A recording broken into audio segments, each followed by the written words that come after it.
Assalamualaikum everyone. This is me Sania Gul from Rotary Club of Ayub Medical College of Tawad. I welcome you all to third session of second phase of Medical Students Career Counseling Program. Before going live with our guest, I would like to introduce him. Today we have with us Dr. Osama Munir. He is a psychiatrist in Australia, and he did his MBBS back in 2019 from Punjab Medical College, Faisalabad. And currently he is a fellow of Royal Australian and New Zealand College of Psychiatrists.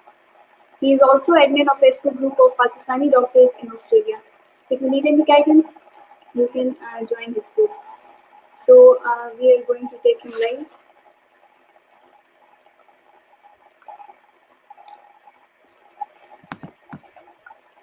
Assalamualaikum sir. वालेकुम सलाम जी. First of all, thank you so much for your time. कोई बात नहीं जी. Please tell us about the exam you took for Australia.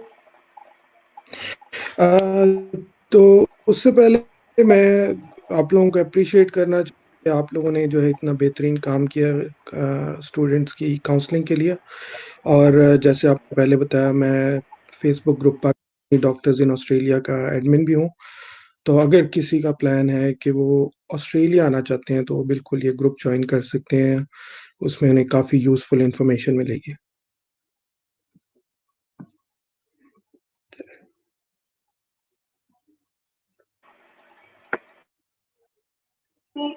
अब आप हमें exam के बारे में बताएं जो कि हम दे सकते हैं ऑस्ट्रेलिया जाने के लिए, और आपने कौन सा एग्जाम किया है उसके बारे में थोड़ा सा ब्रीफ करें हमें. हाँ जी, ऑस्ट्रेलिया जाने के लिए जो एग्ज़ाम वो है AMC exam, Australian medical council exam, जिसके 2 पार्ट हैं, AMC 1 और AMC 2, या आप उसको कह सकते हैं AMC MCQ और AMC क्लिनिकल. ये जो है स्टैंडर्ड पाथवे से है, जो मतलब न्यू ग्रेजुएट्स हैं या जिन्होंने सिर्फ मेडिकल की बेसिक डिग्री की है, जैसे MBBS है, तो वो जो हैं वो ये एग्ज़ाम दे के आ सकते हैं ऑस्ट्रेलिया में. जो AMC MCQ है वो एक कंप्यूटराइज्ड प्रोग्राम है, कंप्यूटराइज्ड एग्ज़ाम है. MCQs उसमें होते हैं, तकरीबन 150 MCQs होते हैं, जिनमें से 120 स्कोर्ड होते हैं. अब जो कैंडिडेट्स को नहीं पता होता कि कौन से 120 स्कोर्ड होते हैं, बाकी 30 उनकी अपनी रिसर्च के लिए होते हैं. और जो है इन सब एग्ज़ाम्स की बहुत बेहतरीन डिटेल्स जो हैं वो AMC की वेबसाइट पे दी गई हैं, amc.org.au. कोई भी जो ऑस्ट्रेलिया के एग्ज़ाम देना चाहता है वो बिल्कुल ये वेबसाइट जो है लाज़िम देखे. उसमें बहुत इम्पोर्टेंट जो है इंफॉर्मेशन है और बहुत क्लियर इंफॉर्मेशन है. तो जो है AMC MCQ में जो 120 जो सवाल होते हैं उनमें 35 मेडिसिन से होते हैं, 25 सर्जरी से होते हैं, 15 ऑब्स एंड गायनी से होते हैं, 15 पीडियाट्रिक से होते हैं, 15 साइकियाट्री से होते हैं और 15 पॉपुलेशन हेल्थ या एपिडेमियोलॉजी से होते हैं. और एग्ज़ाम जो है उसके लिए आपने, ये 3.5 घंटे का एग्ज़ाम है. ये वर्ल्ड वाइड मुख्तलिफ कंट्रीज़ में दिया जाता है. पाकिस्तान में अनफॉर्चुनेटली इसका कोई सेंटर नहीं है अभी तक. जो क्लोजेस्ट सेंटर हैं वो India, China, Thailand, Singapore, Turkey वगैरह हैं. एग्ज़ाम की फ़ीस तकरीबन इस वक्त जो है वो $2700 ऑस्ट्रेलियन डॉलर है, सिर्फ AMC MCQ एग्ज़ाम की फ़ीस. और ये तकरीबन हर महीने होता है अराउंड द वर्ल्ड, और ऑस्ट्रेलिया में तो ऑफ कोर्स होता ही है. दूसरा जो एग्ज़ाम है AMC क्लिनिकल. AMC क्लिनिकल आप सिर्फ तब दे सकते हैं जब आपने AMC MCQ पहले पास किया हो, उसके बगैर नहीं दे सकते. ये तकरीबन हर 2-3 महीने बाद होता है. इसकी फ़ीस है $3500 ऑस्ट्रेलियन डॉलर, 3500 ऑस्ट्रेलियन डॉलर. ये सिर्फ ऑस्ट्रेलिया में होता है, ये और कहीं नहीं होता. इसके जो है 14 स्टेशन होते हैं, जिनमें से 14 स्कोर्ड स्टेशन होते हैं, और 8 मिनट आपने जो है वो अंदर परफॉर्मेंस देनी होती है वो कोई भी क्लिनिकल सिनेरियो का, और 2 मिनट बाहर रीडिंग टाइम होता है. मतलब आप रूम में एंटर होने से पहले रूम के दरवाजे पे क्वेश्चन आपका लगा होता है, और आप वो क्वेश्चन पढ़ते हैं 2 मिनट में और अपना माइंड बनाते हैं कि मैंने कैसे उसको जो है आंसर करना है और 8 मिनट आपको अंदर परफॉर्मेंस का टाइम होता है। ये है 2 एग्ज़ाम।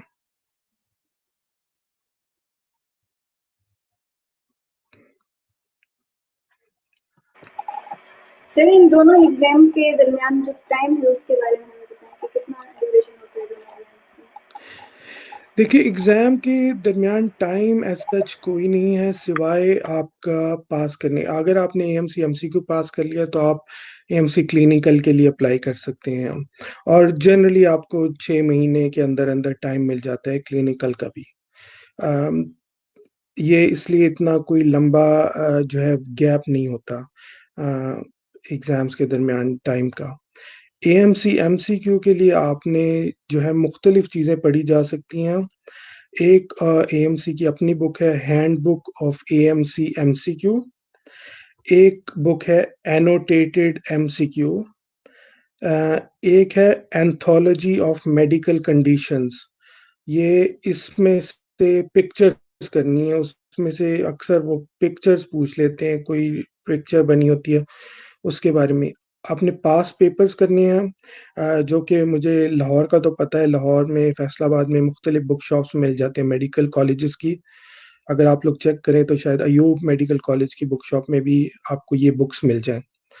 इसके अलावा एक ऑस्ट्रेलियन बुक है जॉन मुर्ताग जनरल प्रैक्टिस। ये बुक भी आपने पढ़नी है।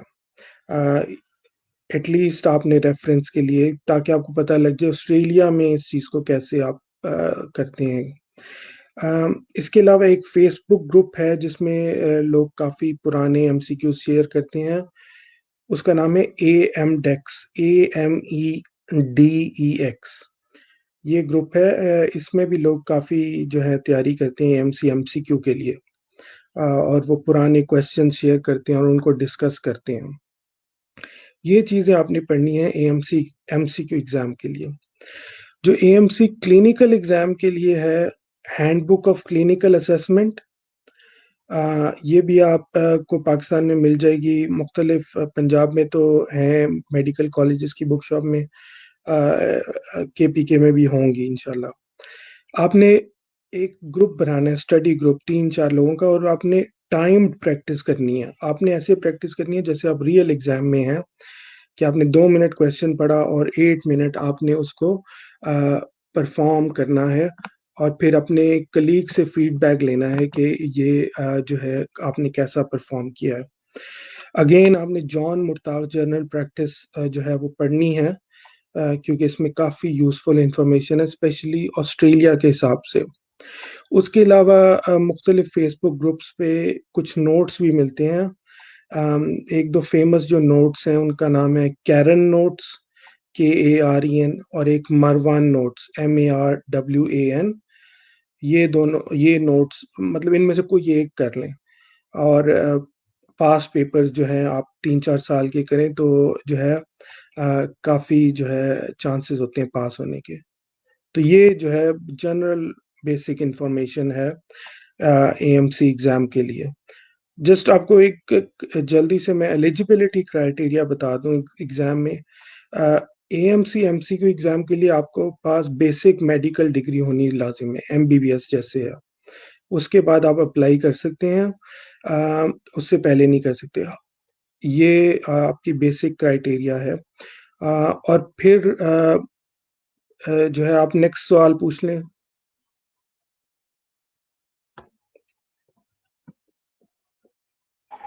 सर इसके एस्टिमेटेड प्रिपरेशन टाइम कितना होगा?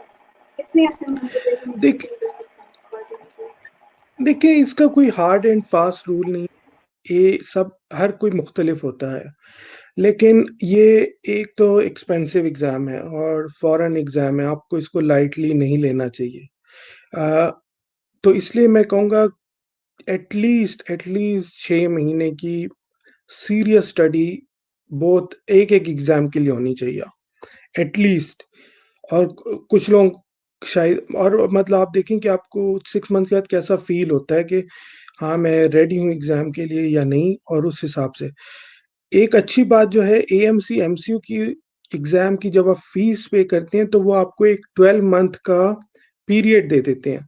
मतलब कि आपने इन 12 महीनों के दौरान करना है। आपको लाज़िम नहीं है कि आप एक ही एग्ज़ाम पिक करें। मतलब अगर आप सोचते हैं कि जी मैंने जनवरी 2021 में एग्ज़ाम देना है, तो आपको जब आप फ़ीस पे करते हैं, आप कहते हैं जी मुझे एलिजिबल किया जाए एग्ज़ाम का जनवरी 2021 से दिसंबर 2021 तक, या जो भी 12 महीने का पीरियड। तो उस 12 महीने में आप किसी टाइम भी दे सकते हैं। अगर आपको लगता है जनवरी के करीब आते हुए कि आपकी तैयारी इतनी अच्छी नहीं है, तो आप उसको डिले कर सकते हैं, मार्च, अप्रैल इस तरह। अ, लेकिन ये फ्लेक्सिबिलिटी आपको क्लिनिकल में नहीं है। क्लिनिकल में आपने जब आपने डेट जो ली है, आपने उसी में देना है।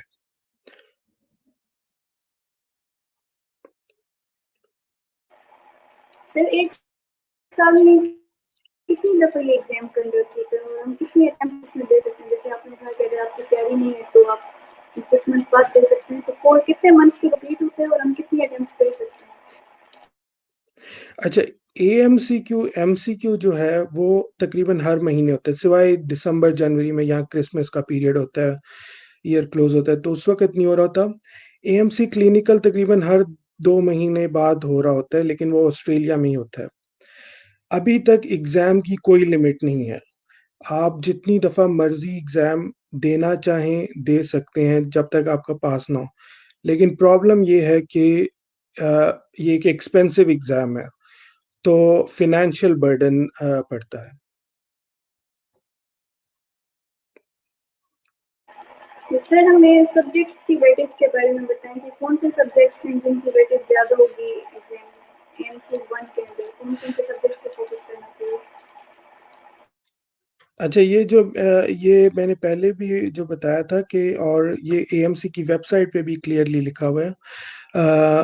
जो है मेडिसिन से 35 क्वेश्चन होंगे एमसीक्यू के, सर्जरी से 25, ऑब्स गायनी से 15, पीडियाट्रिक से 15, साइकियाट्री से 15 और पॉपुलेशन हेल्थ या एपिडेमियोलॉजी उससे 15 क्वेश्चन होंगे। तो बेसिकली आपने जो है वो क्लिनिकल एग्जाम प्रिपेयर करने हैं। जब मैं कह रहा हूँ मेडिसिन सर्जरी, तो इसमें आई, ईएनटी वगैरह जो हैं वो भी आएंगी। और जो है आपने एथिक्स और बिहेवियर साइंसेस भी पढ़ना है, वो भी इनमें ही आ जाता है।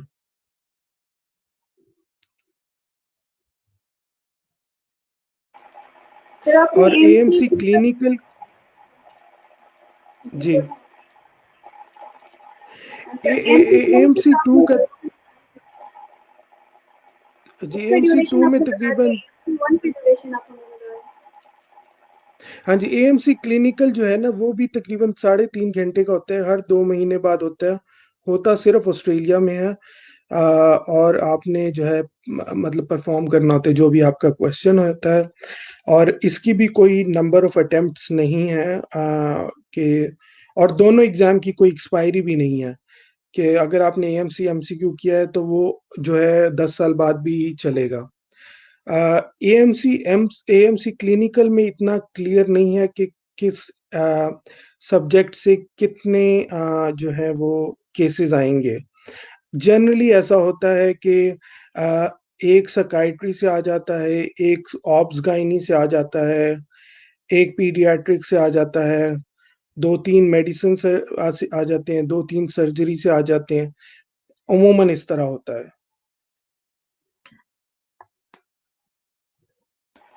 तो सर इसकी मार्किंग का क्या क्राइटेरिया होगा? पास फेल होता है या कोई ग्रेड्स होते हैं इसके अंदर?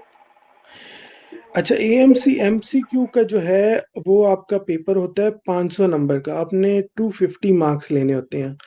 लेकिन ये जो है उनके अपने सोफिस्टिकेटेड क्राइटेरिया होते हैं मार्किंग के। और जो है इतना आसान नहीं होता गेस करना कि आप पास होंगे या नहीं होंगे जब आप दे के आते हैं। जो क्लिनिकल है वो उसका पास फेल है। वो उन्होंने आपकी परफॉर्मेंस जज करनी है, जो उधर एग्जामिनर होगा, और उसने देखना है कि आपके जो है आपका जो है लेवल वो एक ऑस्ट्रेलियन रिसेंटली ग्रेजुएट के मुकाबले में कैसा है।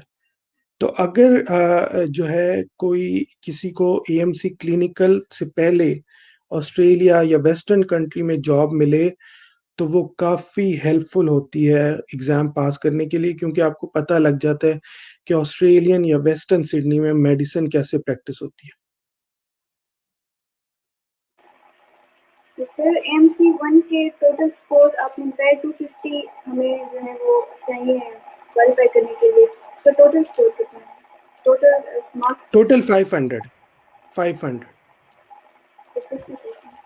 तो सर हमें MC के अलावा जो आप एग्ज़ाम बता रहे थे, आप दोबारा से प्लीज़ ब्रीफ कर देंगे, तो कौन सा एग्ज़ाम हम दे सकते हैं MC के अलावा? ऑस्ट्रेलिया में आप बेसिकली आने के लिए एएमसी देते हैं।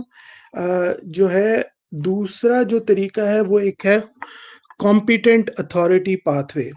अगर आपने तो काम किया हुआ है वेस्टर्न कंट्रीज में जो इक्विवेलेंट हैं ऑस्ट्रेलिया के, जिनका हेल्थ केयर सिस्टम, तो भी आप ऑस्ट्रेलिया में आ सकते हैं।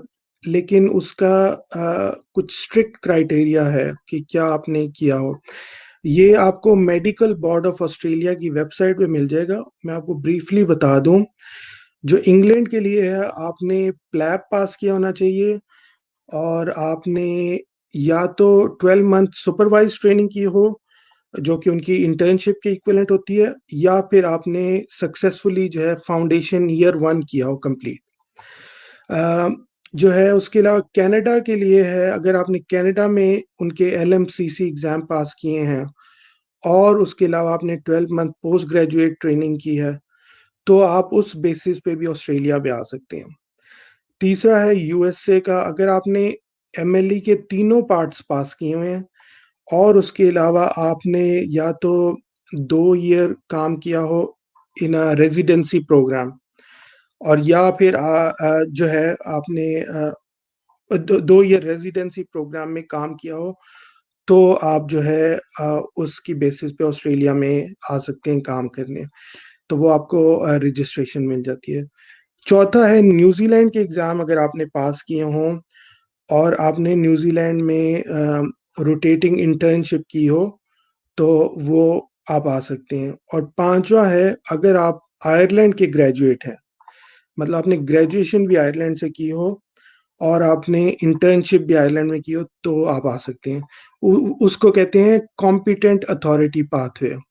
जो मैं पहले आपको तफसील से बता रहा था एएमसी एग्जाम का, वो था स्टैंडर्ड पाथवे, जो अमूमन मेजॉरिटी लोग जो हैं वो फॉलो करते हैं।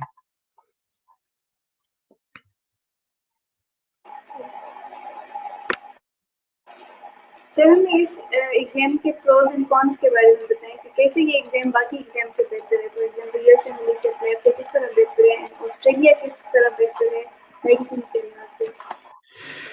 अच्छा, ये जो है ना काफी क्या कहते हैं उसको, रिलेटिव क्वेश्चन है। हर एक के अपने सर्कमस्टांसेस हैं और हर एक ने अपने सर्कमस्टांसेस देखने हैं।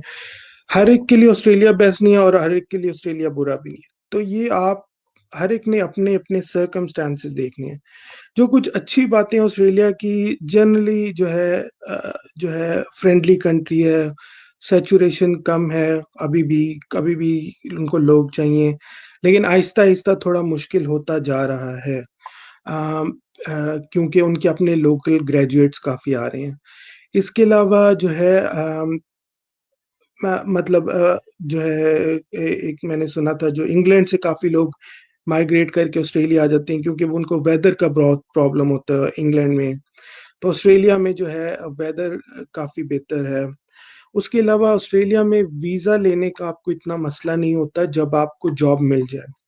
मतलब अमेरिका में मैंने सुना है लोग कुछ रेयरली कुछ लोग जो जिन्होंने MLE भी पूरा पास कर दिया, लेकिन उनको किसी पॉलिटिकल रीज़न या इस तरह रीज़न पे वो उन्होंने वीज़ा रिफ्यूज़ कर दिया। अ, उसके अलावा जो है पॉलिटिकल सिचुएशन जनरली मुसलमानों के लिए भी बेहतर है रिलेटिवली अदर वेस्टर्न कंट्री के मुकाबले में। अ, जो थोड़ी चीज़ें हैं और जो मुश्किल हैं, एक तो आप कह सकते हैं एग्ज़ाम एक्सपेंसिव है। मतलब मैंने आपको बताया कि एएमसी एमसीक्यू तकरीबन 2700 ऑस्ट्रेलियन डॉलर का है, एएमसी क्लिनिकल 3500 ऑस्ट्रेलियन डॉलर का है। तो एक एक्सपेंसिव एग्ज़ाम है। तो आपने देखना है कि आप उतना अफ़ोर्ड कर सकते हैं कि नहीं। दूसरा इसमें कुछ लक का भी मार्जिन है। अगर आप अमेरिकन एग्जाम से कंपेयर करें, जैसे एमएलई है, तो एमएलई का एक प्रोसीजर है, मेरिट बेस्ड सिलेक्शन होती है। मतलब आप एमएलई 1 देते हैं, 2 देते हैं, 3 देते हैं, और जैसे ही मतलब और फिर मेरिट लिस्ट बनती है और आपको डायरेक्ट किसी ट्रेनिंग प्रोग्राम में भेज दिया जाता है। ऑस्ट्रेलिया में ऐसा नहीं है। ऑस्ट्रेलिया में अगर दो लोगों ने एग्जाम पास किया है तो उनके चाहे मार्क्स में जितना भी डिफरेंट हो, वो ऑलमोस्ट बराबर होते हैं। ये है कि वो उन्होंने किसी ने जो है ज्यादा एडवांटेज ले ली हो, कि उसने रिसर्च की हो, उसकी पब्लिकेशंस हो, वो और चीज है। लेकिन दो लोगों ने जिन्होंने एग्जाम पास किया है, सिर्फ एग्जाम के मार्क्स की बेसिस पे वो इक्वल है। एग्जाम के मार्क्स कंसिडर नहीं कोई करता।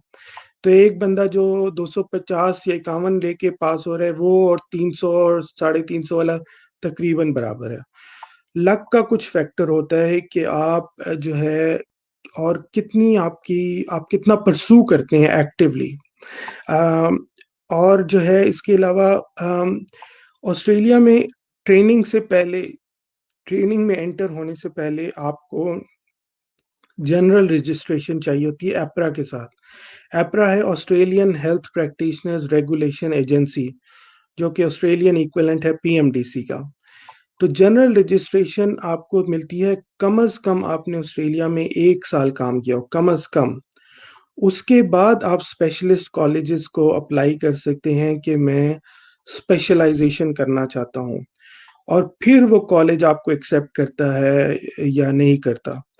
तो ये है कि थोड़ा सा आपको वेट करना पड़ सकता है स्पेशलाइजेशन में एंटर होने से पहले। उसके अलावा जो है आ, ये जो है मतलब अगर कोई बहुत ही क्रीम ऑफ द सोसाइटी अगर आप कह लें, मतलब वैसे तो डॉक्टर्स को कहते हैं, लेकिन अगर उनमें भी कोई क्रीम है, मतलब जो जिनके बहुत ही टॉप्स मार्क्स आते हैं, तो शायद उनको जो है एमएलई एग्जाम ज्यादा अट्रैक्टिव लगे, इन द सेंस के वो एमएलई 1 2 3 करेंगे तो डायरेक्ट उनको ट्रेनिंग में जगह मिल जाएगी।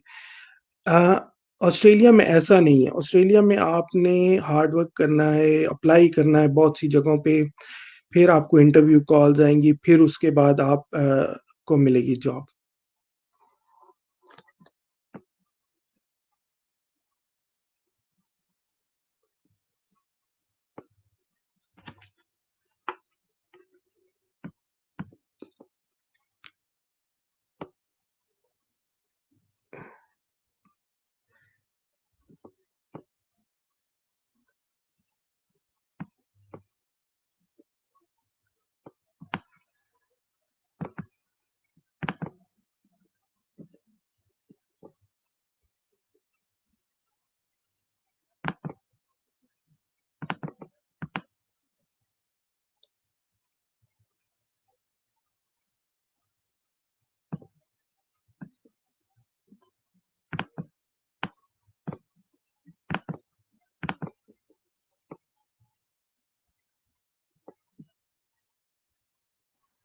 सर आप अपने डिस्कशन कंटिन्यू रखें सर।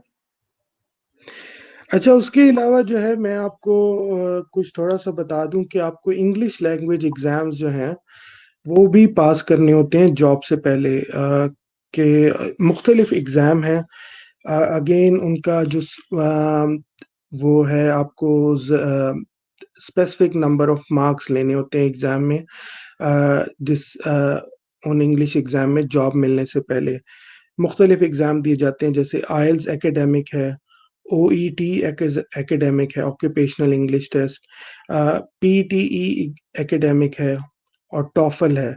और उनके जितने आपको नंबर जो हैं चाहिए होते हैं, वो मेडिकल बोर्ड ऑफ ऑस्ट्रेलिया की वेबसाइट पे लिखे हुए हैं एग्जैक्टली कि कितने नंबर चाहिए होंगे आपको ऑस्ट्रेलिया में एज अ डॉक्टर रजिस्टर होने के लिए एप्रा के साथ। इसके अलावा मैं आपको बता दूं, मैंने आपको स्टैंडर्ड पाथवे का बताया जो कि एएमसी एग्जाम्स हैं। उसके अलावा कॉम्पिटेंट अथॉरिटी पाथवे का बताया जो कि मुख्तलिफ जो है अदर वेस्टर्न कंट्रीज में आपने काम किया हो तो आप ऑस्ट्रेलिया में काम कर सकते हैं।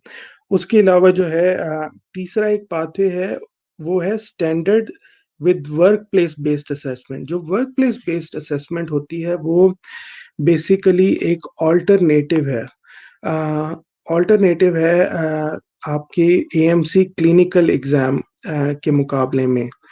जो है इसमें ऐसा होता है कि आप एएमसी एमसीक्यू पास करते हैं और उसके बाद क्लिनिकल देने के बजाय आप जो है आप जो है वर्क प्लेस बेस्ड असेसमेंट करते हैं, जिसका मतलब होता है कि आप जो है 6 महीने साल कुछ मखसूस जो हॉस्पिटल हैं ऑस्ट्रेलिया में, तकरीबन 9-10 हॉस्पिटल हैं टोटल, उनमें काम कर सकते हैं और वो आपकी परफॉर्मेंस 6 महीने साल तक देखी जाती है कि आप कैसा काम करते हैं और आप एक स्पेसिफिक क्राइटेरिया पे उतरते हैं या नहीं उतरते। अगर आपका स्पेसिफिक क्राइटेरिया और एक लेवल आप उस पे काम कर रहे हैं तो जो है आपको जनरल रजिस्ट्रेशन मिल जाती है।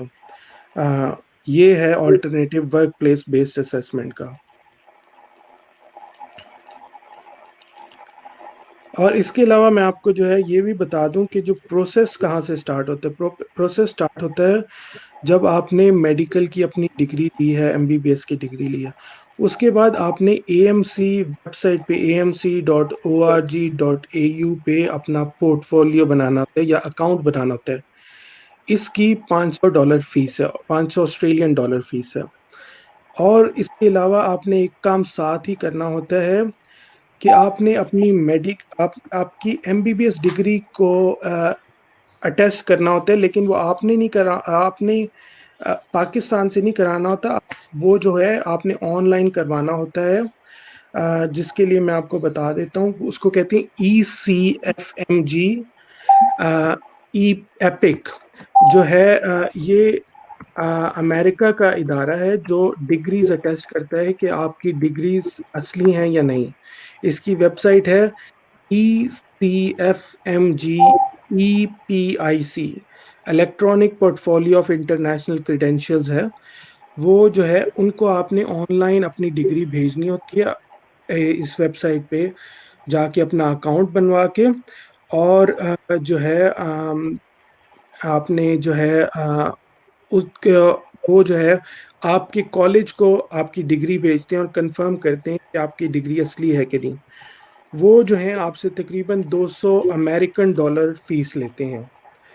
और ये प्रोसेस थोड़ा सा लंबा और किसी हद तक स्लो भी होता है कुछ कॉलेज में खास तौर पे। तो आप कोशिश करें, अगर तो आपका प्लान बनता है कि आपने ऑस्ट्रेलिया में ही काम करना है, तो आप ये प्रोसेस जल्दी स्टार्ट कर दें अपनी डिग्री अटेस्टिंग का, क्योंकि इसमें 3-4 महीने, कभी कभी थोड़े ज्यादा महीने भी लग जाते हैं। जी, आप और कोई क्वेश्चन आपने पूछना हो तो।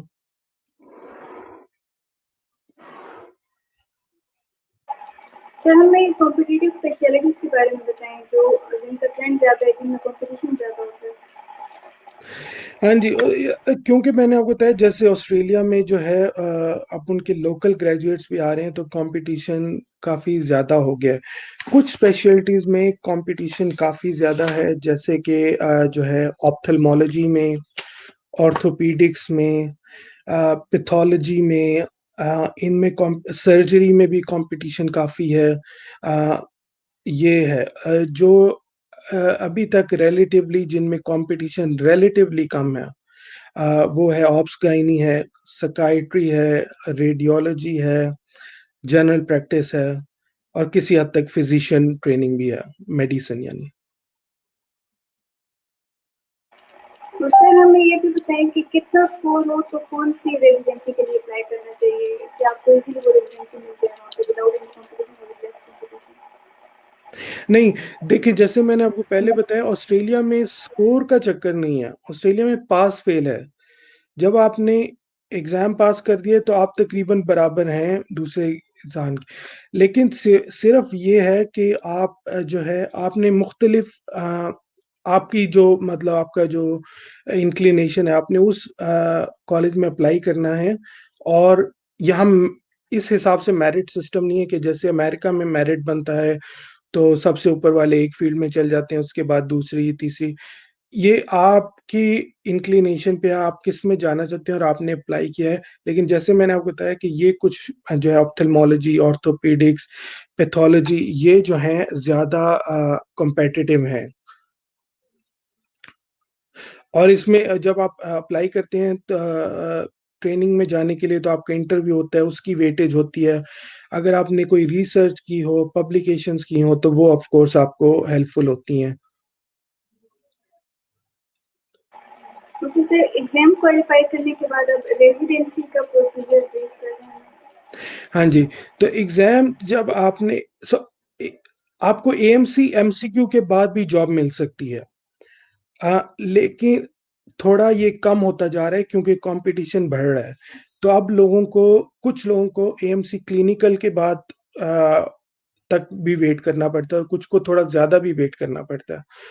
जब आपने रेज़िडेंसी में आप तब एंटर होंगे जब आपने जनरल रजिस्ट्रेशन ले ली है। जनरल रजिस्ट्रेशन लेने का मतलब है कि आपने कम से कम एएमसी के दोनों पार्ट पास किए हों और आपने कम से कम 1 साल ऑस्ट्रेलिया में काम किया हो, तब आपको जनरल रजिस्ट्रेशन मिलती है। जब आपको जनरल रजिस्ट्रेशन मिल जाती है, तो आप फिर अप्लाई करते हैं रेलेवेंट कॉलेज को और उनको मतलब एप्लीकेशन देते हैं कि मैं रेज़िडेंसी जॉइन करना चाहता हूँ। वो इंटरव्यू आपका करते हैं, अगर वो आपको जो है मतलब वो सिलेक्ट कर लेते हैं, तो फिर आप ट्रेनिंग में एंटर हो जाते हैं। और इसी पे मैं आपको बता दूँ कि जनरल रजिस्ट्रेशन भी जो है, वो आपको चाहिए अगर आपने परमानेंट रेज़िडेंसी अप्लाई करनी है ऑस्ट्रेलिया में। अ, अगर तो अब इसमें भी 2 सिचुएशन है। अगर तो जब आप वीज़ा अप्लाई करते हैं तो एक होता है जो जो कपल्स होते हैं उनकी मैं बात कर रहा हूँ। एक होता है प्राइमरी एप्लीकेंट, एक होता है सेकेंडरी एप्लीकेंट। अगर तो जो डॉक्टर अपनी डिग्री की बुनियाद पे आ रहा है, जो मतलब जो है मैं एग्ज़ाम की बुनियाद पे आ रहा है, वो जो है अगर वो प्राइमरी एप्लीकेंट हो, तो वो परमानेंट रेज़िडेंसी सिर्फ़ तब ले सकता है जब उसको जनरल रजिस्ट्रेशन मिल जाए। लेकिन अगर लेट्स सपोज़ एक मियाँ-बीवी हैं, वो जो दोनों डॉक्टर हैं, लेकिन वाइफ़ जो है वो सेकेंडरी एप्लीकेंट है, हस्बैंड मेन एप्लीकेंट है। तो हस्बैंड को जनरल रजिस्ट्रेशन की बेसिस पे मिल जाएगा परमानेंट रेज़िडेंसी और वाइफ़ को हस्बैंड की वजह से मिल जाएगी। तो ज़रूरी नहीं है कि वाइफ़ को भी जनरल रजिस्ट्रेशन उस वक़्त चाहिए हो। लेकिन अगर वाइफ़ प्राइमरी एप्लीकेंट होगी, जिसकी जो मेन है एप्लीकेंट वीज़ा का, उसके पास जनरल रजिस्ट्रेशन होनी चाहिए। अगर अगर आप सपोज़ करें एक कपल है, उसमें हस्बैंड जो है वो इंजीनियर है और वाइफ़ जो है वो डॉक्टर है। तो अगर वाइफ़ को जनरल रजिस्ट्रेशन ना भी मिली और उसने एग्ज़ाम पास ना भी किए हों, लेकिन हस्बैंड को जो है परमानेंट रेज़िडेंसी मिली हो उसकी अपनी इंजीनियरिंग पाथवे से या किसी और पाथवे से, तो वाइफ़ को हस्बैंड की बुनियाद पे परमानेंट रेज़िडेंसी का स्टेटस मिल जाएगा।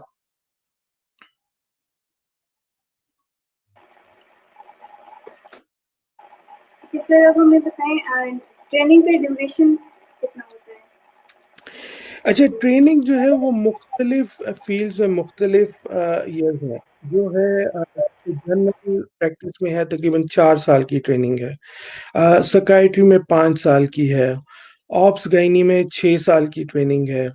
आईसीयू, इमरजेंसी वगैरह में तकरीबन 7 साल की है। तो मुख्तलिफ फ़ील्ड्स में मुख्तलिफ है, मतलब तकरीबन 4 से 7 साल तक है स्पेशलाइज़ेशन ट्रेनिंग। तो सर, अगर कोई वहाँ पे ट्रेनिंग कंप्लीट करके वापस पाकिस्तान आना चाह रहा है तो यहाँ पे उसको किस तरह ट्रीट किया जाएगा, उसकी डिग्री को किस तरह से। देखिए, ये एक कॉम्प्लेक्स क्वेश्चन है। आप पूछ रही हैं ट्रेनिंग कंप्लीट करके आपका मतलब है जो फेलोशिप करके इधर से पाकिस्तान जाए? जी जी सर। देखिए जैसे मैंने आपको कहा ये कॉम्प्लेक्स क्वेश्चन है। पाकिस्तान में तो जो है अनफॉर्चुनेटली क्वैक्स के क्लिनिक भी बहुत अच्छे चल रहे हैं। तो जो यहाँ से फेलोशिप करके जाएगा उसकी मैं पर्सनली समझता हूँ कि कदर होगी कि आपने एक वेस्टर्न स्पेशलाइज़ेशन की है। अब मुझे एग्ज़ैक्टली नहीं पता कि क्या जो है उसका प्रोटोकॉल होता है स्पेशली ऑफ कोर्स अमेरिका का ट्रेंड पाकिस्तान में अब भी ज़्यादा है। लोग कहते हैं अमेरिका से पढ़ के आया है ये बच्चा, ये तो बहुत बड़ा डॉक्टर होगा। लेकिन वेस्टर्न क्वालिफ़िकेशन तकरीबन जहाँ की भी हो, जो मेन जो कंट्रीज़ हैं जिनका हाई लेवल है, मैं समझता हूँ उसकी पाकिस्तान में भी अच्छा उसका रिकॉर्ड होगा।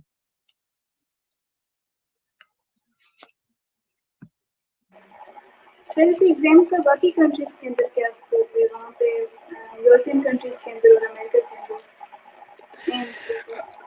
अच्छा, जो है गल्फ में कुछ कंट्रीज हैं जहाँ एएमसी एग्जाम को मतलब जो है काफी रिकॉर्ड किया जाता है, जैसे यूएई में है, और भी मेरे ख्याल कुछ कंट्रीज हैं जहाँ उनको जो है वो इतना प्रॉब्लम नहीं होता जॉब लेने में अगर आपने एएमसी पास किया हो। इसके अलावा ऑफ कोर्स आप न्यूजीलैंड में काम कर सकते हैं, और अगर आपने फेलोशिप ली हुई है ऑस्ट्रेलिया में, तो वो भी आपकी गल्फ कंट्रीज में काम आ सकती है। मुझे एग्जैक्टली यूरोप और अमेरिका का अंदाज़ा नहीं है, लेकिन मेरा ख्याल है कि अगर आपका अच्छा एक्सपीरियंस है आफ्टर डूइंग फेलोशिप, तो आपको यूरोप, इंग्लैंड वगैरह में एज़ सच ज़्यादा कोई प्रॉब्लम नहीं होगा। क्योंकि इंग्लैंड से भी अ, जो है फेलोज़ आते हैं और वो इधर काम करते हैं विदाउट एनी फर्दर डिग्रीज़। तो ये मेरा असम्पशन है। मैं आपको क्लियरली नहीं एग्ज़ैक्टली कह सकता।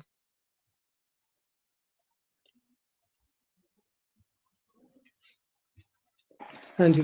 Sir, what about permanent residency? अगर कोई वहाँ पे परमानेंटली सेटल होना चाह रहा है, तो उसके लिए फिर क्या प्रोसीजर है? तो वही प्रोसेस है जो मैंने आपको बता दिया ना, परमानेंट रेजिडेंसी का। जब आपने परमानेंट रेजिडेंसी ले ली तो उसके 1-2 साल बाद अमूमन आपको जो है सिटीजनशिप मिल जाती है। तो परमानेंट रेजिडेंसी लेने का मैंने आपको बता दिया है कि अगर कोई प्राइमरी एप्लीकेंट है डॉक्टर, तो उसको जनरल रजिस्ट्रेशन चाहिए परमानेंट रेजिडेंसी अप्लाई करने के लिए। लेकिन अगर कोई सेकेंडरी एप्लीकेंट है, डॉक्टर, मतलब वाइफ है और लेकिन हस्बैंड के पास जो है परमानेंट रेजिडेंसी है, तो वो जो है वाइफ के पास अगर जनरल रजिस्ट्रेशन ना भी हो तो उसको मिल सकती है। इसी तरह अगर वाइफ प्राइमरी एप्लीकेंट है तो हस्बैंड को मिल सकती है। इस तरह आप परमानेंट सेटल हो सकते हैं ऑस्ट्रेलिया में।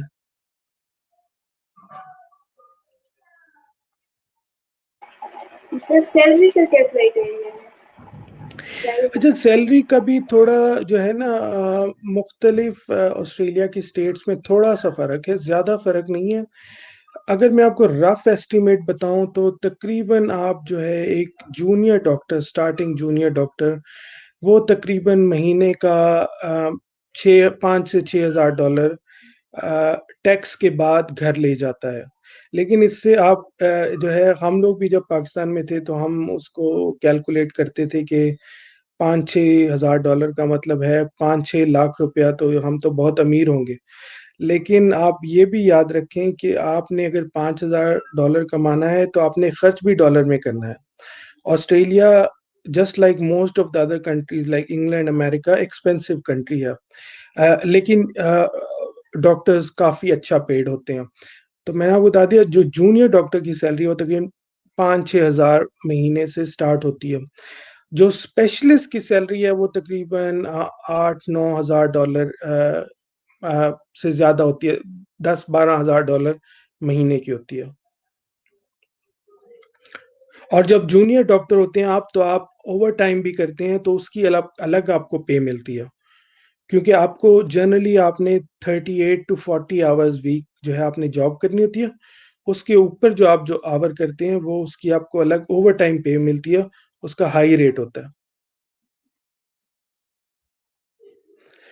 और जॉब्स जो है वेस्टर्न ऑस्ट्रेलिया जो एक सूबा है उसमें थोड़ी सी ज्यादा होती हैं, लेकिन फिर वही बात है कि वेस्टर्न ऑस्ट्रेलिया में खर्चा भी शायद थोड़ा सा ज्यादा होता है।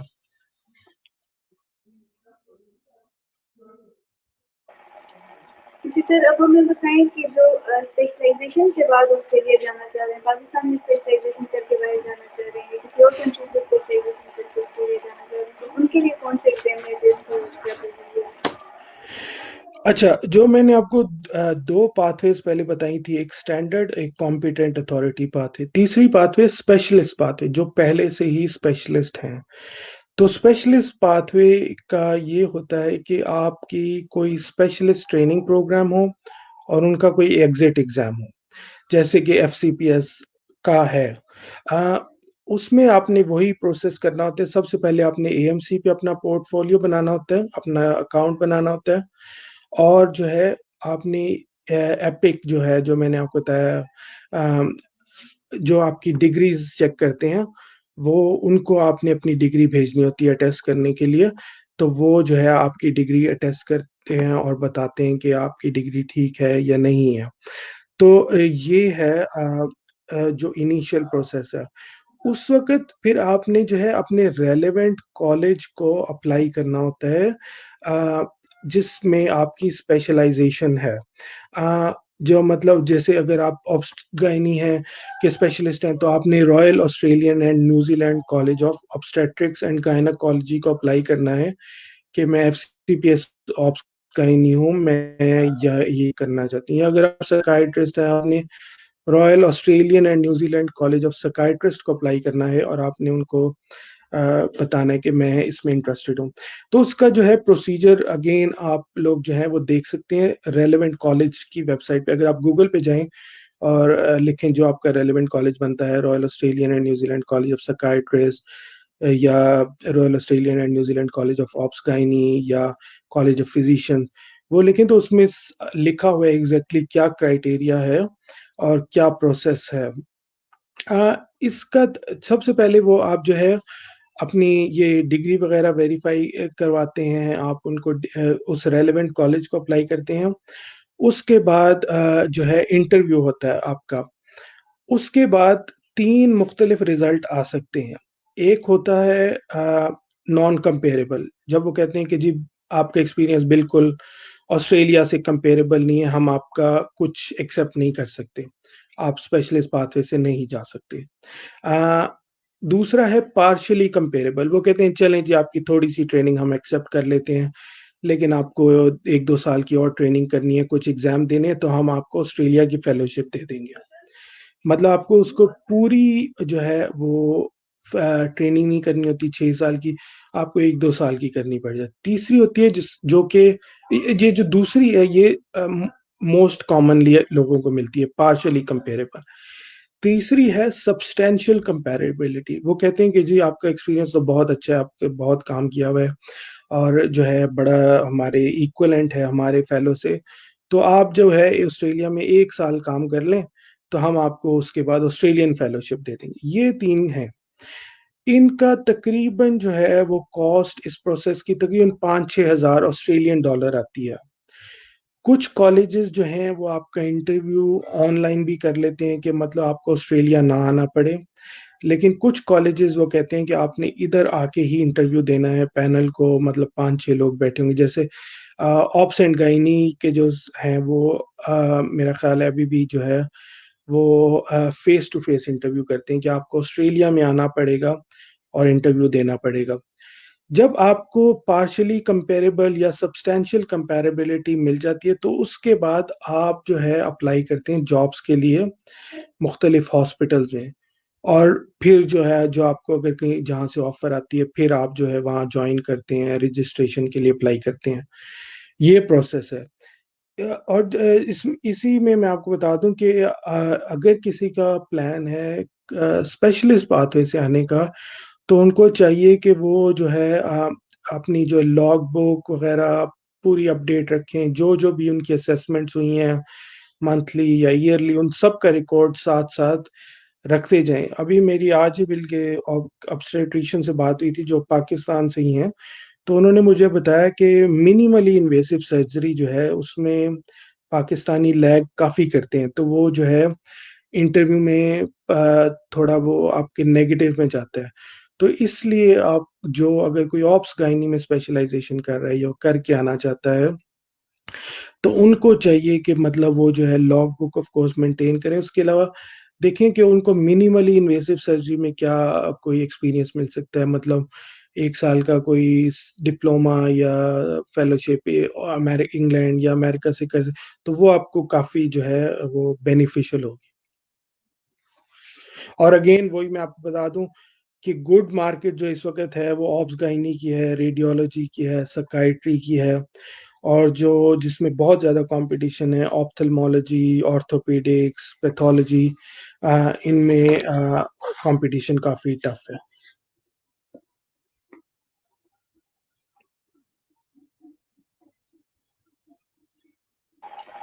Sir going back to procedure, आपका लैंग्वेज की क्या एलिजिबिलिटी है, उसका क्या क्राइटेरिया है, बता दें। हाँ जी, लैंग्वेज के जो है ना वो आपको चाहिए होते हैं स्पेसिफिक लैंग्वेज, जो है इंग्लिश के आपने कोई टेस्ट दिया हो जिसमें आपने स्पेसिफिक नंबर दिए लिए हों।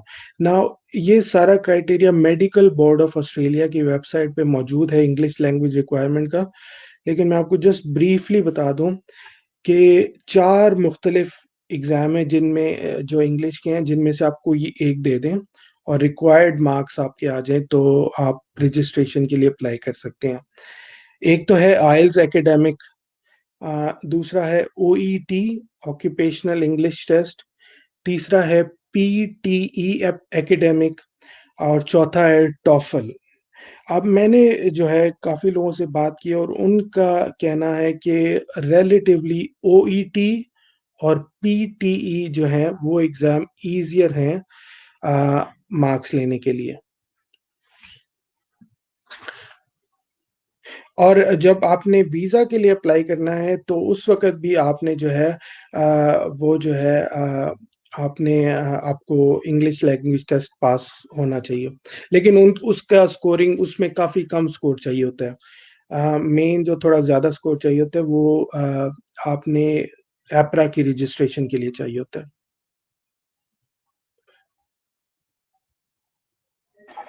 सर आपने कॉम्पिटिटिव स्पेशलिटीज़ के बारे में बता दिया, अब वो हमें किस बेस पे सिलेक्ट करेंगे, हमारी सिलेक्शन की क्या क्राइटेरिया है, उसके बारे में बताएं।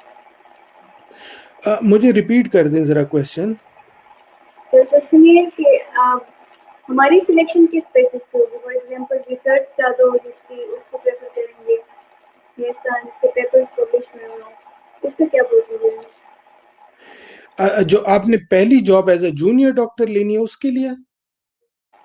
यस सर, रेजिडेंसी के लिए। अ, अच्छा, रेज़िडेंसी जब आप कह रहे हैं तो आपका मतलब है स्पेशलिस्ट ट्रेनिंग, या फिर आप रेज़िडेंसी परमानेंट रेज़िडेंसी वीज़ा की बात कर रहे हैं?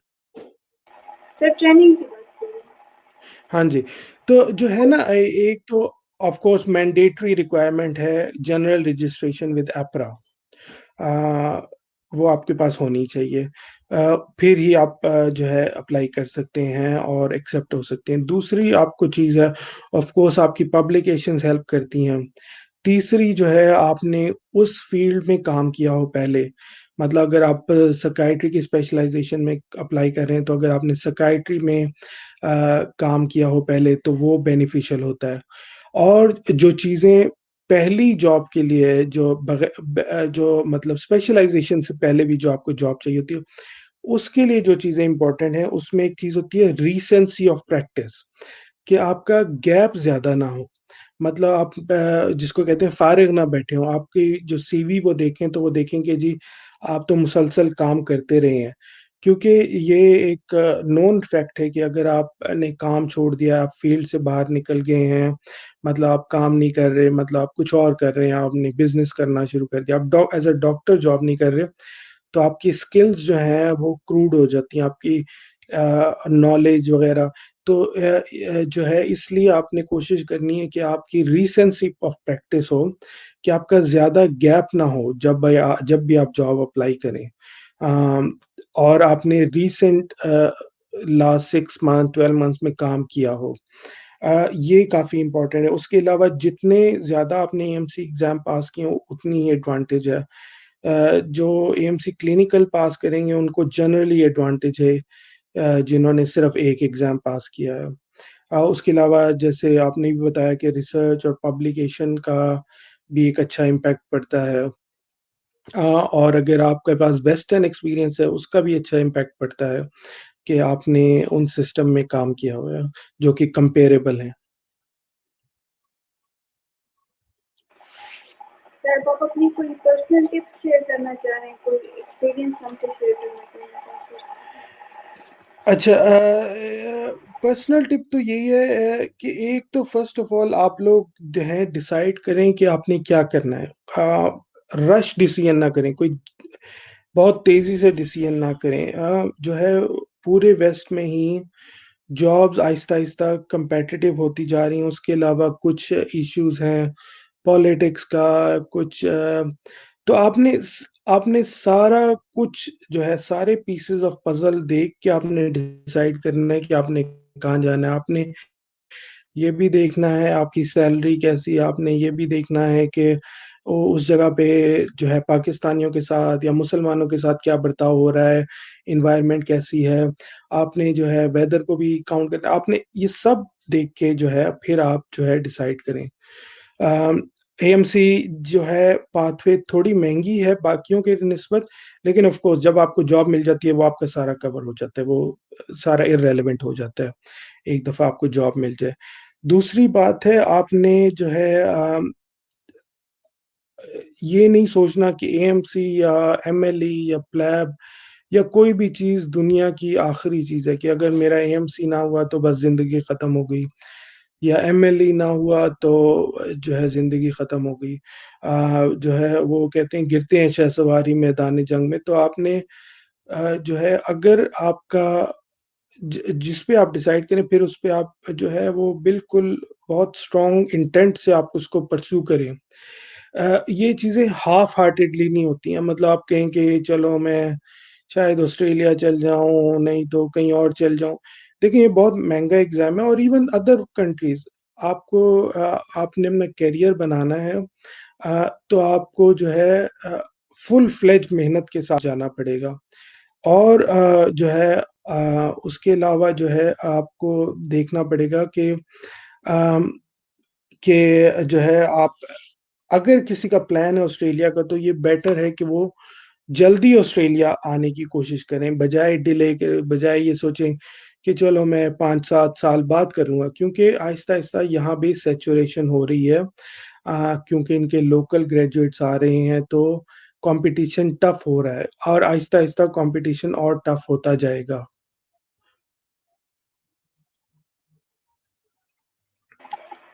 सर, अब हम ऑडियंस के क्वेश्चन हैं, कुछ उनको आंसर कर दें। Can Australian citizen get a job based on part 1 MCQ? हाँ जी, इससे ना सिर्फ ऑस्ट्रेलियन सिटीजन, कोई भी नॉन सिटीजन इवन जो है वो भी जॉब सिर्फ एमसीक्यू के बाद उनको मिल सकती है। आहिस्ता आहिस्ता थोड़ा मुश्किल हो रहा है क्योंकि कंपटीशन ज्यादा हो रहा है, लेकिन लेते हैं लोग, अभी भी लेते हैं। अभी भी मुझे मतलब जो है पता लगता है कि कुछ लोगों ने लिया है, तो बिल्कुल ले सकते हैं। Can you go to Australia with lab route? हाँ जी, जो मैंने बताया है ना, ये मेडिकल बोर्ड ऑफ ऑस्ट्रेलिया की वेबसाइट पे भी है। अगर मैं दिखा भी दूं शो थोड़ा सा, तो ये है कॉम्पिटेंट अथॉरिटी पाथवे।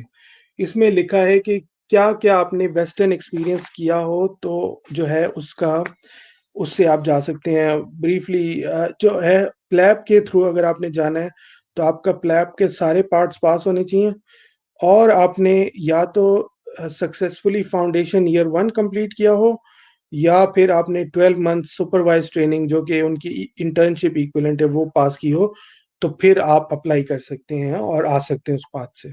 और ये पाथवे अब कॉमनली यूज हो रहा है, क्योंकि मैंने सुना है कि जो है कुछ लोगों को जॉब जल्दी प्लैब में मिल जाती है इंग्लैंड में बजाय ऑस्ट्रेलिया के। लेकिन ये याद रखें कि जो मेरी नॉलेज है उसके मुताबिक इंग्लैंड में आपको स्पेशलाइजेशन मिलनी लेट होती है, तो आपने सारा कुछ कंपेयर करना है। Next question,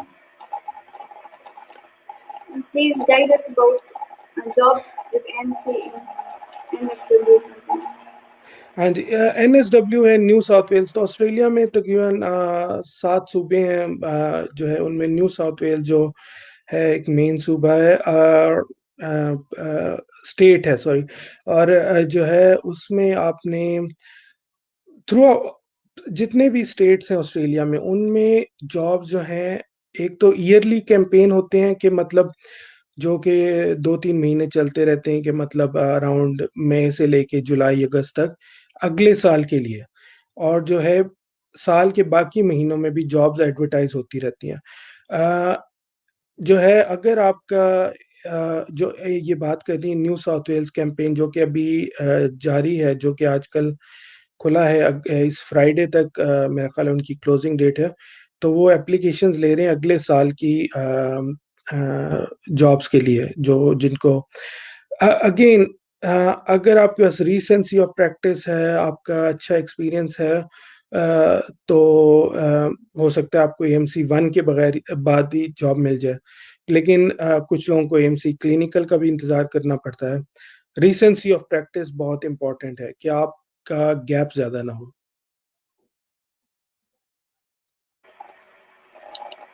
Can you please elaborate how to get into a training program in Australia? Are there many fields open for IMGs?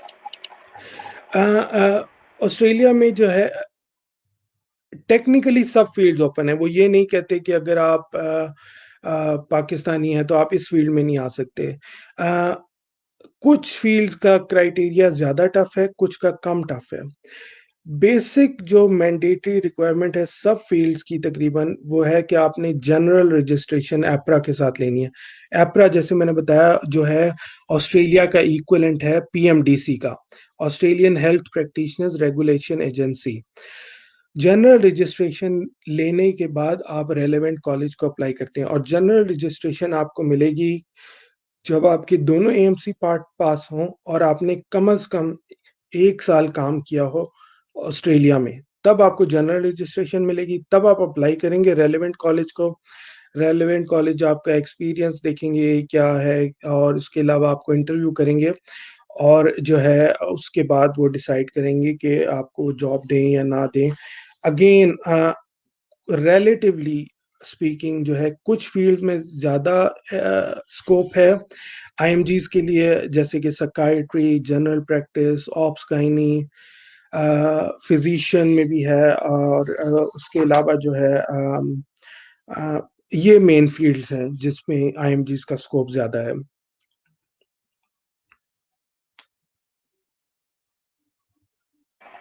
Why is the passing rate of clinical exams so low? देखिए Australia में जो है आप जब आप काम करेंगे Australia में या वेस्टर्न सिडनी में, तो आपको फर्क नजर आएगा बहुत ज्यादा। The way we practise, the way मतलब बैक होम जो है वो प्रैक्टिस होती है। यहाँ मतलब एक खास एक अंदाज है कि आपने पेशेंट का बड़ा जो है बहुत ज्यादा एहतराम करना है, और बहुत उनके साथ बहुत मीठी जुबान में बात करनी है, और बड़ा एक एथिकली, और तो इस वजह से जो है वो पास रेट थोड़ा लो है, क्योंकि जो आईएमजीज होते हैं उन्होंने अगर वेस्टर्न एक्सपीरियंस ना हो तो थोड़ा ये चीज़ें कम वो ग्रास्प कर पाते हैं कि ऑस्ट्रेलिया में कैसे आप डील करेंगे अगर आपका आपके पास एक पेशेंट आ गया जीपी क्लिनिक पे, या कैसे, या ऑस्ट्रेलिया में आप कैसे एग्जामिन करेंगे। और एग्जामिनेशन की बात से मुझे एक बात याद आ गई, सॉरी मैं थोड़ा डिफरेंट साइड पे जा रहा हूँ, जस्ट क्विकली। मैंने बताया था कि एमसी क्लिनिकल एग्जाम पास करने के लिए क्या क्या पढ़ना चाहिए। तो उसमें जो है आपको यूट्यूब पे वीडियोस होती हैं एग्जामिनेशन की, क्लिनिकल एग्जामिनेशन की वीडियोस। दो मुख्तलिफ जो है लोगों की हैं। एक है मैकलॉड की जो क्लिनिकल एग्जामिनेशन वीडियोस, जो कि मैकलॉड की क्लिनिकल मेथड्स की बुक भी बहुत मशहूर है। और एक है टैली ओकॉनर। उन दोनों में से कोई एक वीडियोस आप एग्जामिनेशन की भी देखें। तो मतलब आपको जो है पास रेट इसलिए लो है क्योंकि यहाँ डिफरेंट तरीके से आप प्रैक्टिस करते हैं। कैसे आपने जाना है, कैसे इंट्रोड्यूस कराना है, कैसे उसको कंफर्ट करना है, ये सब चीजें इन वजह से क्लिनिकल एग्जाम की पास रेट लो है। लेकिन जिन लोगों के पास ऑस्ट्रेलियन या वेस्टर्न एक्सपीरियंस आ जाता है, उनका पास रेट इतना लो नहीं है।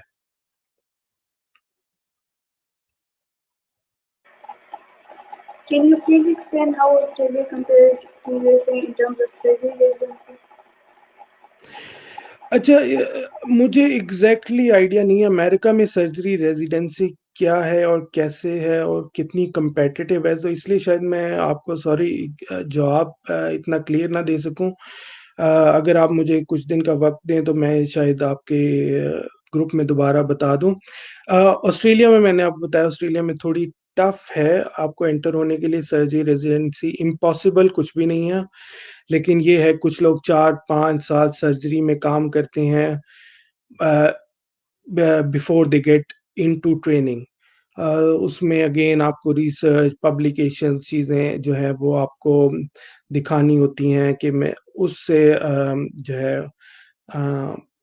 आपकी सीवी स्ट्रांग होती है। सर्जरी रेजिडेंसी काफ़ी कम्पिटिटिव है।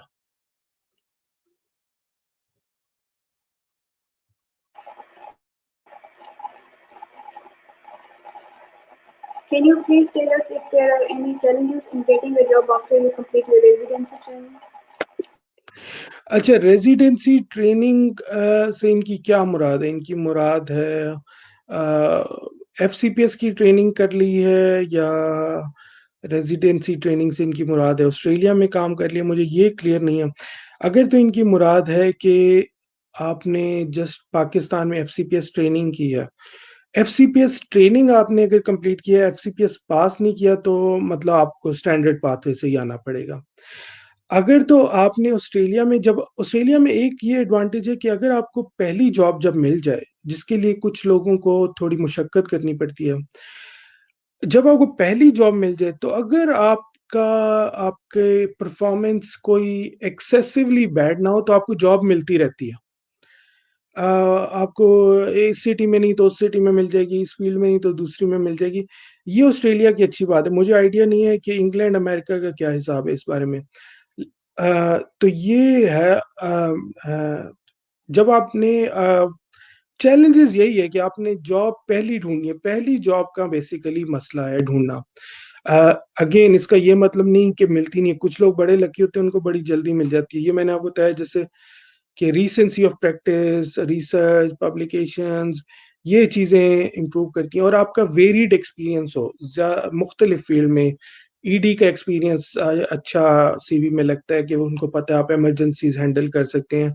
आईसीयू का एक्सपीरियंस और उन फील्ड्स में एक्सपीरियंस जिनमें भी कंपटीशन इतना ज़्यादा नहीं है, वो भी जो है वो काफ़ी एडवांटेजेस है आपके लिए।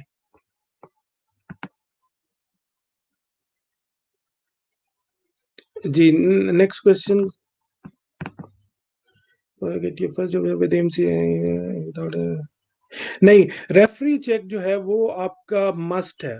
उन्होंने आपके 2 या 3 रेफरी से बात करनी है या ईमेल करनी है और सिर्फ तब ही वो आपको जॉब ऑफर करेंगे, रेफरी के बगैर नहीं है। इसलिए बहुत ध्यान से अपने रेफरी चूज करें, अपने रेफरीज को बताएं कि जी मैं आपका नाम लिख रहा हूँ, लिख रही हूँ। आपके पास उनका ना सिर्फ नंबर होना चाहिए, आपके पास उनका ईमेल भी होना चाहिए, लाजिम लाजिम। क्योंकि बहुत दफा जो है वो ईमेल कर देते हैं। तो you must need to have a reference and ideally it should be a consultant जिसके अंडर आपने काम किया हो। ठीक। Next question, please. Kindly honestly, I don't know. देखिए क्लिनिकल जो है कोविड की वजह से ये पिछले कुछ महीनों से पोस्टपोन हुआ है। सिचुएशन काफ़ी जैसे दुनिया सारी कोविड की वजह से बदल गई, ऑस्ट्रेलिया में भी काफ़ी जो है वो तब्दीली आई है। पाकिस्तान में पता नहीं आई है तब्दीली या नहीं, लेकिन जो है ऑस्ट्रेलिया में आई है कोविड की वजह से कम से कम। लोगों को मिल रही है जॉब AMC1 के बाद भी। ये कोई हार्ड एंड फास्ट रूल नहीं कि AMC1 के बाद आपको जॉब नहीं मिलेगी।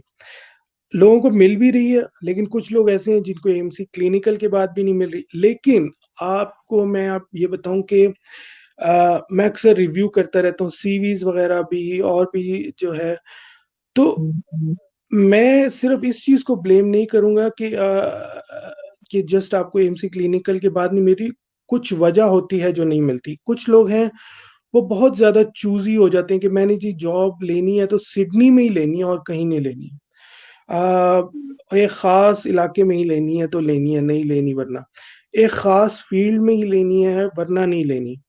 अ, वो जिसे कहते हैं आपने सिस्टम में एंटर होना है। आपने पहला जॉब जो है आपकी मुश्किल है, पहली जॉब जब आपको मिल गई, तो अगर आप कोई मेजर कोई इश्यूज़ ना हो तो आपको जॉब मिलती रहती है। अल्लाह का शुक्र है यहाँ। तो जो है आपको फ्लेक्सिबल होना पड़ेगा, आपको बहुत ज़्यादा परस्यू करना पड़ेगा। मुझे याद है जब मैं अप्लाई कर रहा था जॉब्स के लिए इनिशियली तो मैं एक दिन में 50-50 या 60-60 ईमेल करता था। आप ये नहीं कह सकते चलो मैं महीने बाद अप्लाई कर दूँगा और मैंने 5-10 जॉब्स को अप्लाई किया लेकिन मुझे जॉब नहीं मिली, चलो अब 1 महीने बाद फिर अप्लाई करूँगा, ये नहीं है। आपने बहुत ज़्यादा लग के काम करना है। ठीक ठीक। सर मेरा एक क्वेश्चन था कि एज अ डॉक्टर ऑस्ट्रेलिया में आपका लाइफस्टाइल कैसे होता है, क्योंकि अमेरिका में पैसा बहुत है लेकिन आपका लाइफस्टाइल बहुत ख़राब होता है क्योंकि आपके पास टाइम नहीं होता फैमिली के लिए या किसी चीज़ के लिए भी। तो ऑस्ट्रेलिया में क्या कैसा सिस्टम है? नहीं, ऑस्ट्रेलिया में आपका लाइफ़स्टाइल बहुत अच्छा है, अल्लाह का शुक्र है। ऑस्ट्रेलिया में हम्म, आप जो है स्पेशली जब आप स्पेशलिस्ट बन जाएँ तब तो बहुत बेहतरीन है लाइफ़स्टाइल आपका। जो है अब जो है अगर आप जूनियर डॉक्टर हैं तो भी आपका लाइफ़स्टाइल अच्छा है। आपने जनरली वीक में 38 टू 40 आवर्स करने होते हैं, जिसका मतलब है 9 टू 5 या 9 टू 5 वर्किंग आवर्स हैं। और उसके ठीक अलावा अगर आप जो है कोई ओवरटाइम करें या जिसको आफ्टर आवर्स कहते हैं मतलब शाम को करें या नाइट ड्यूटी करें या वीकेंड करें, उसकी आपको अलग पे मिलती है। और वो एक्स्ट्रा रेट पे मिलती है, वो उससे ज़्यादा होती है। यहाँ ऑस्ट्रेलिया में सैटरडे, संडे दोनों ऑफ होते हैं। जो है मेन मार्केट्स जो बड़ी-बड़ी हैं उनके अलावा 5 बजे सब बंद हो जाता है ताकि लोग जाएँ अपने घरों में और अपनी फैमिलीज़ के साथ टाइम स्पेंड करें। अ, और जब आप स्पेशलिस्ट हो जाते हैं तो फिर तो आपको आफ्टर आवर्स ज़्यादा कोई करना भी नहीं होता। सिवाय ये कि अगर आप ईडी स्पेशलिस्ट हैं क्योंकि इमरजेंसी में ज़रूरत होती है, वरना आप सिर्फ़ ऑन कॉल होते हैं। आपका जो है जूनियर डॉक्टर आपका रजिस्ट्रार वो आपको कॉल करके पूछता है 9 टू 5 के अलावा, वरना आप सिर्फ़ 9 टू 5 ही काम करते हैं। ठीक ठीक इसके अलावा जो ठीक। है एक चीज़ है उसको कहते हैं टेसल, टीईएसएल, जिसका मतलब होता है जब आप स्पेशलिस्ट बन जाते हैं ऑस्ट्रेलियन गवर्नमेंट आपको एक बहुत हैंडसम अमाउंट जो है वो आपको देती है अपनी प्रोफ़ेशनल डेवलपमेंट के लिए। मतलब आप जो है हर साल वो आप कॉन्फ्रेंसेस पे जा सकते हैं, आप और वो गवर्नमेंट पे करती है। वो तकरीबन इस वक़्त जो है जहाँ तक मुझे पता है तकरीबन $35,000 है ऑस्ट्रेलियन 1 साल का, जो कि बहुत ज़्यादा हैंडसम अमाउंट है। आप बिज़नेस क्लास में फ्लाई करके अमेरिका जाके कॉन्फ्रेंस अटेंड करके वापस आ सकते हैं। तो लाइफ़स्टाइल अच्छा है। ठीक। Sir how much important is reference in Australia for a job? Um, किसी हद तक इम्पोर्टेंस है कि कुछ लोग आपको सिस्टम में किसी हद तक एंटर करवा देंगे, कि मतलब वो जो है आपको बता देंगे। एक चीज़ होती है यहाँ ऑब्जर्वरशिप, कि मतलब आप एज़ अ डॉक्टर काम नहीं कर रहे लेकिन आप उस टीम का पार्ट हैं एज़ अ ऑब्जर्वर। आपने सिर्फ़ ऑब्ज़र्व करना है लोग कैसे काम कर रहे हैं। तो अगर आपको वो कह सकते हैं वो आपका थोड़ा रेफ़रेंस अगर वो कह सकते हैं उनको पता है कहीं तो कि जी इधर जाके जो है बात करो कि मतलब जो है मुझे ऑब्ज़र्वरशिप दे दें। अगर वो आपको ऑब्ज़र्वरशिप दे दें, आपकी परफ़ॉर्मेंस अच्छी हो उन 2-3 महीनों में, तो हो सकता है वो आपको जॉब भी दे दें।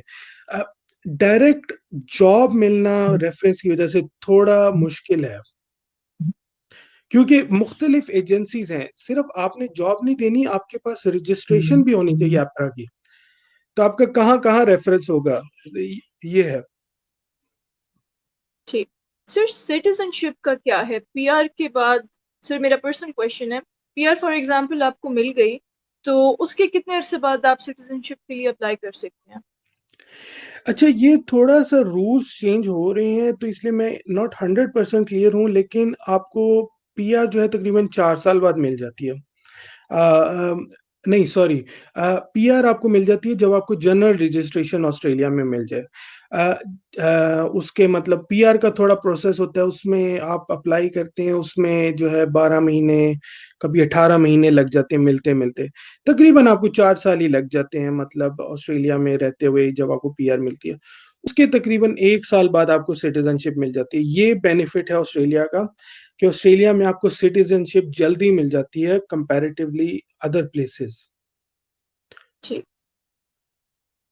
Post FCPS work experience 1.4 years in Oman. How to proceed for job in Australia? Already have PR. How to process for job in Australia. अच्छा, दो बातें हैं। एक तो है कि 1.4 ईयर आपने काम किया है, मेरा ख्याल है एज अ स्पेशलिस्ट किया है। तो देखिए, आप अप्लाई कर सकते हैं बिल्कुल एज अ स्पेशलिस्ट पाथवे। मैं कोई आपको गारंटी नहीं दे सकता कि 10% चांस है या 20% या 30%, या कोई स्पेसिफिक नंबर। सर्जरी में कंपटीशन थोड़ा है, लेकिन अगर आपके पास इनफ पैसा है तो आप अप्लाई कर सकते हैं थ्रू स्पेशलाइजेशन पाथवे। थोड़ा अगर आप उसको कुछ थोड़ा वेस्टर्न एक्सपीरियंस ले लें तो वो ज़्यादा बेहतर लगेगा बजाय ओमान के। मतलब अगर आप कोई 1 साल का कोई आपका डिप्लोमा है इंग्लैंड में या अमेरिका में, कोई और सब स्पेशलिटी में जनरल सर्जरी, तो वो आपको ज़्यादा इजी होगा आपको जाने में स्पेशलिस्ट पाथवे के थ्रू।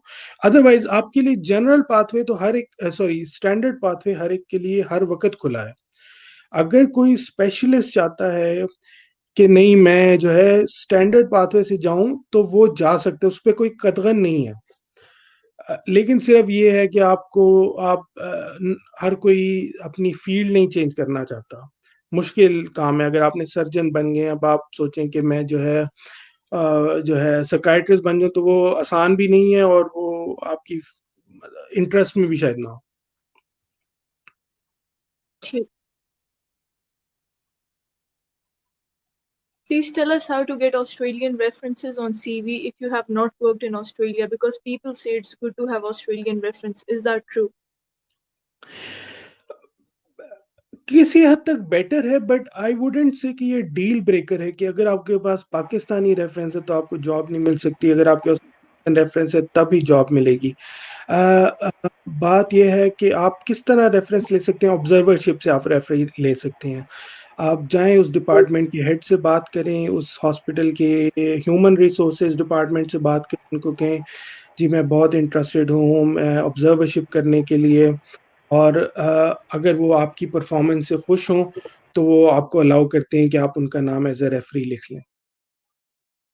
लेकिन अगेन रेफरी के लिए कोशिश करें आपको उनका ईमेल पता हो, आपको उनका नंबर पता हो, और आप उनको इन टच रहें। उनको ये ना महसूस हो कि यार ये तो बंदा मेरे से सिर्फ तब कांटेक्ट करता है जब मतलब होता है। मतलब मेरे कुछ टीचर्स हैं, मैं उनसे अब भी राब्ते में हूँ, क्योंकि हम लोग जो हैं उनकी इन काविशों की वजह से इस जगह पे पहुंचे हैं।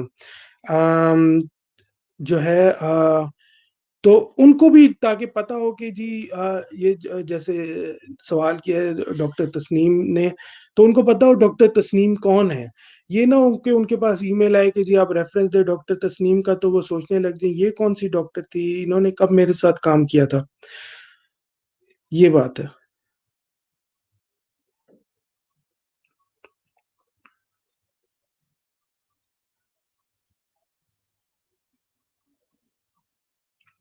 अच्छा, ये जो लोग पाकिस्तान में हैं उनको थोड़ा बताना पड़ेगा लेवल 2 सुपरविजन क्या है।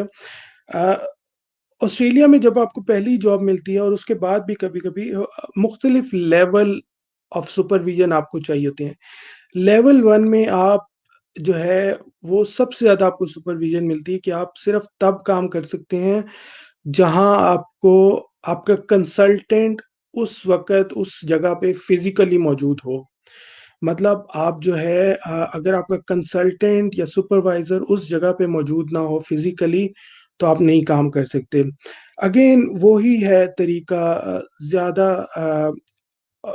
जो है कि आप कोशिश करें, ऑब्जर्वरशिप लें, आप कुछ एक्सपीरियंस बैक होम से भी लेके जाएँ, रीसेंसी ऑफ प्रैक्टिस रखें, तो उम्मीद है आपको जो है लेवल आपको ज़्यादा मिल जाएगा, जिसमें आपको ईज़ियर होगा जॉब लेने के लिए। अगेन जो है हॉस्पिटल जॉब में इतना प्रॉब्लम नहीं होता सुपरविजन लेवल का, क्योंकि हॉस्पिटल में सारे डॉक्टर ही होते हैं। लेकिन जीपी प्रैक्टिस, जनरल प्रैक्टिस में थोड़ा मसला होता है इस चीज़ में, लेवल ऑफ सुपरविजन में।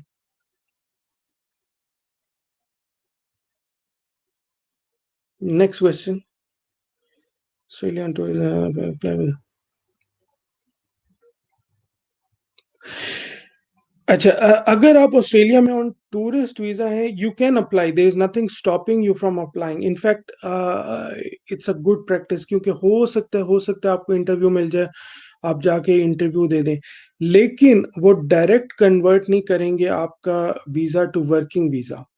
आपको अगर वो suppose if you are successful, तो वो कहेंगे कि आपको एक दफा एग्जिट लेना पड़ेगा before exit from Australia to before they can sponsor you for work, before they can give you working visa.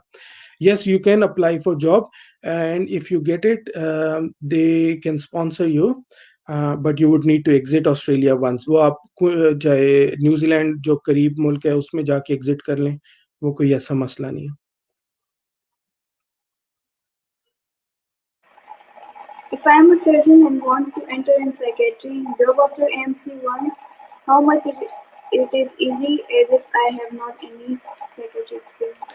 अच्छा, ये बहुत बड़ा स्टेप है कि आप चेंज करते हैं। अगर आपका देखिए, साइकियाट्री में जॉब्स हैं, साइकियाट्री में अभी सैचुरेशन नहीं हुई, साइकियाट्री में काफ़ी जिसको कहते हैं देसी लोग हैं, पाकिस्तानी, इंडियन से भरा पड़ा है ऑस्ट्रेलिया में।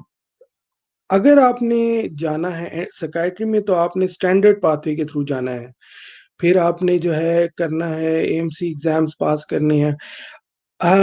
विदाउट साइकियाट्री एक्सपीरियंस एटलीस्ट 3-6 महीने का आपके पास एक्सपीरियंस होना चाहिए, वरना आपको मुश्किल है कि आपको जॉब ऑफर हो, क्योंकि वो कहते हैं वो ये सोचेंगे कि इस शख्स के पास तो ये साइकियाट्री का एक्सपीरियंस ही नहीं है, हम कैसे इसको जॉब दे दें।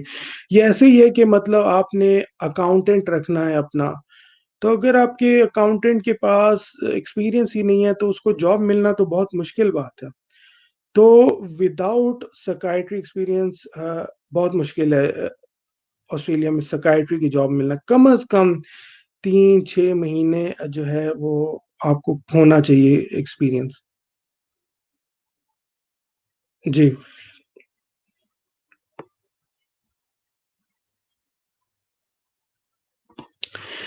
अच्छा, एरिया ऑफ नीड पाथवे ये थोड़ा कंफ्यूजिंग है। ये जो है स्पेशलिस्ट रजिस्ट्रेशन के लिए ज़्यादा स्पेशलिस्ट पाथवे में लोग ज़्यादा करते हैं। एरिया ऑफ नीड है कि जहाँ रूरल एरियाज हैं, जहाँ मतलब कुछ डिमांड अभी भी ज़्यादा है। अगेन अगर मैं वर्ड यूज़ कर रहा हूँ, तो जो इनका रूरल सेटअप है वो भी बहुत अच्छा है, मतलब आपको लाइफस्टाइल अच्छा है, आपको बिजली, पानी वगैरह सब, ये सब चीज़ें, तो don't compare it with rural from developing countries. Rural setup में ये है कि लोग ज़्यादा जाते नहीं हैं, तो वहाँ अभी भी जगह है कुछ, और आप उसमें अप्लाई कर सकते हैं। It's not bad to pursue it, अगर आप जाना चाहें तो।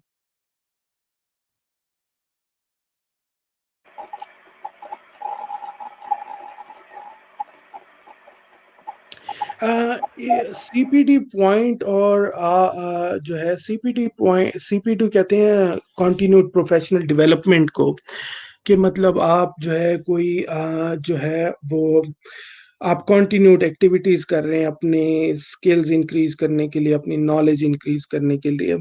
सीपीटी पॉइंट जहाँ तक मुझे इस वक्त याद है, वो रीसेंसी ऑफ प्रैक्टिस को रिप्लेस नहीं करते, वो गैप को रिप्लेस करते हैं। कि अगर आपका गैप है 6 महीने, साल का, तो आप मुख्तलिफ तरह की एक्टिविटीज़ करें, वर्कशॉप्स अटेंड करें, कॉन्फ्रेंसेस अटेंड करें, तो गैप थोड़ा कम हो जाता है। मुझे एग्ज़ैक्टली इस वक़्त याद नहीं है, मेरे Facebook group Pakistani doctors in Australia पे ये डिस्कस हो चुका है। मैं ज़रा जल्दी से देख लूँ, शायद अ, अम मुझे मिल जाए कि कितने पॉइंट चाहिए होते हैं, लेकिन मेरा ख्याल है ये कोई 120 पॉइंट चाहिए होते हैं शायद, मेरा ख्याल है हर 1 साल के गैप के लिए जो आपने कवर करने होते हैं। मतलब अगर आप कोई कॉन्फ्रेंस अटेंड करेंगे तो उसके मतलब कुछ पॉइंट्स होंगे, मतलब वो कॉन्फ्रेंस वाले आपको बता देते हैं कि इसके इतने पॉइंट्स हैं। तो ये जो है जो है इससे आप कुछ जो है गैप कवर कर सकते हैं, रीसेंट नहीं कवर कर सकते, रीसेंसी नहीं कवर कर सकते इससे। ये मैं एक पोस्ट देख रहा हूँ जो मेरे ग्रुप पे ही है, तो मैं इस पे देखता हूँ अगर उन्होंने किसी ने इसका आंसर लिखा हो। उम,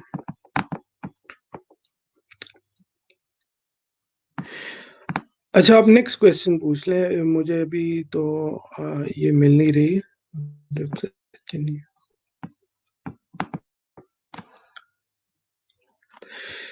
अच्छा जी, जी वेलकम, बहुत शुक्रिया आप लोगों का। आप लोगों का फर्स्ट ऑफ ऑल आप लोगों को अल्लाह अजर दे, आप लोगों ने इतना बेहतरीन काम शुरू किया है, लोगों को गाइड कर रहे हैं, ये अल्लाह सबको अजर दे और बहुत बेहतरीन आपकी काविश है।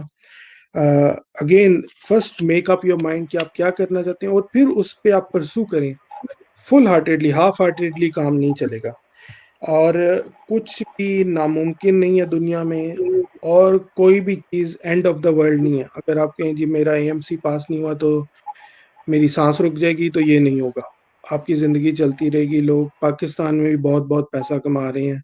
अ, और अगर आपका प्लान बनता है कि आपने ऑस्ट्रेलिया ही जाना है, परस्यू करना है, तो आप लोगों को मैं वेलकम कहता हूँ। आप Facebook group Pakistani doctors in Australia join करना चाहें तो कर सकते, उसको काफ़ी रेलेवेंट इन्फॉर्मेशन मिल जाएगी। Thank you very much. Thank you, sir. अल्लाह हाफ़िज़। Yes, yes. Okay, so our next section is with Dr. Suhail Kamran. He is going to guide us about UAE exam on 14th of August, 5 p.m. So, Allah Hafiz everyone.